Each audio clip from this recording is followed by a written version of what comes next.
ಓಂ ನಮೋ ಭಗವತೆ ವಾಸುದೇವಾಯ ನಮಃ.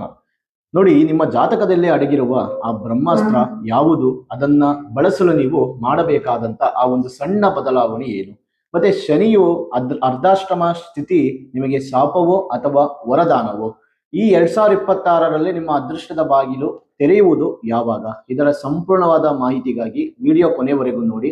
ಆದರೆ ಈ ರೀಲ್ ಮಿಸ್ ಆಗೋಕ್ಕೂ ಮೊದಲು ವಿಡಿಯೋ ಸೇವ್ ಮಾಡಿಕೊಳ್ಳಿ, ಹಾಗೆ ಲೈಕ್ ಮಾಡಿ, ಶೇರ್ ಮಾಡಿ, ಜೊತೆಗೆ ನಮ್ಮ ಪೇಜ್ ಅನ್ನು ಫಾಲೋ ಮಾಡಿ. ನೋಡಿ, ಸಮುದ್ರದ ಆಳದ ಮೌನ ವೃಶ್ಚಿಕ ರಾಶಿಯವರದಾಗಿದ್ದರೆ ದಡ ಸೇರುವ ಛಲ ಅದರ ಒಂದು ಬ್ರಹ್ಮಾಸ್ತ್ರವಾಗಿರುತ್ತೆ. ಇನ್ನು 2026ರಲ್ಲಿ ನಿಮ್ಮ ಒಂದು ತಡೆಯುವವರು ನಿಮ್ಮನ್ನು ಯಾರು ಇಲ್ಲ, ನಿಮ್ಮ ಭಾಗ್ಯದ ಶಿಲ್ಪಿ ನೀವೇ ಆಗಿರುತ್ತೀರಿ.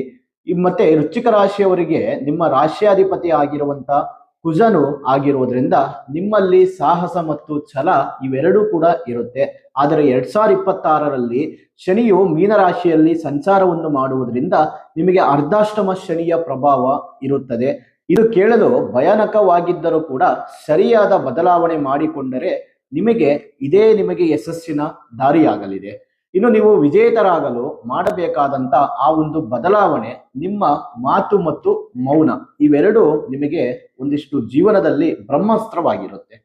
ವೃಶ್ಚಿಕ ರಾಶಿಯವರಾದ ನೀವು ಅತಿಯಾದ ಒಂದಿಷ್ಟು ಭಾವನೆಗಳಿಗೆ ಒಳಗಾಗಿ ತಪ್ಪು ನಿರ್ಧಾರಗಳನ್ನ ತೆಗೆದುಕೊಳ್ಳುತ್ತೀರಿ. 2026ರಲ್ಲಿ ನಿಮ್ಮ ಬ್ರಹ್ಮಾಸ್ತ್ರವೆಂದರೆ ಸಮಾಧಾನ ಮತ್ತು ಮೌನ. ಯಾವುದೇ ದೊಡ್ಡ ಆರ್ಥಿಕ ಹೂಡಿಕೆ ಮಾಡುವಾಗ 24 ಗಂಟೆಗಳ ಕಾಲ ಯೋಚನೆ ಮಾಡಿ ನೀವು ಅದನ್ನ ನಿರ್ಧಾರಗಳನ್ನ ತೆಗೆದುಕೊಳ್ಳಬೇಕು.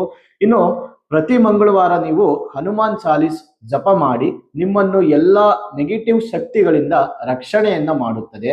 ವೃಶ್ಚಿಕ ರಾಶಿಯವರಿಗೆ 2026 ನಿಮಗೆ ಕೇವಲ ವರ್ಷವಲ್ಲ, ಇದು ನಿಮ್ಮ ಸಾಮರ್ಥ್ಯದ ಒಂದು ಜಗತ್ತಿಗೆ ತೋರಿಸುವಂತ ಒಂದು ವೇದಿಕೆ ಆಗಿರುತ್ತೆ.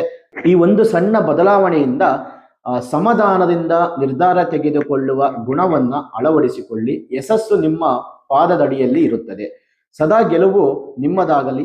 ಧನ್ಯವಾದಗಳು.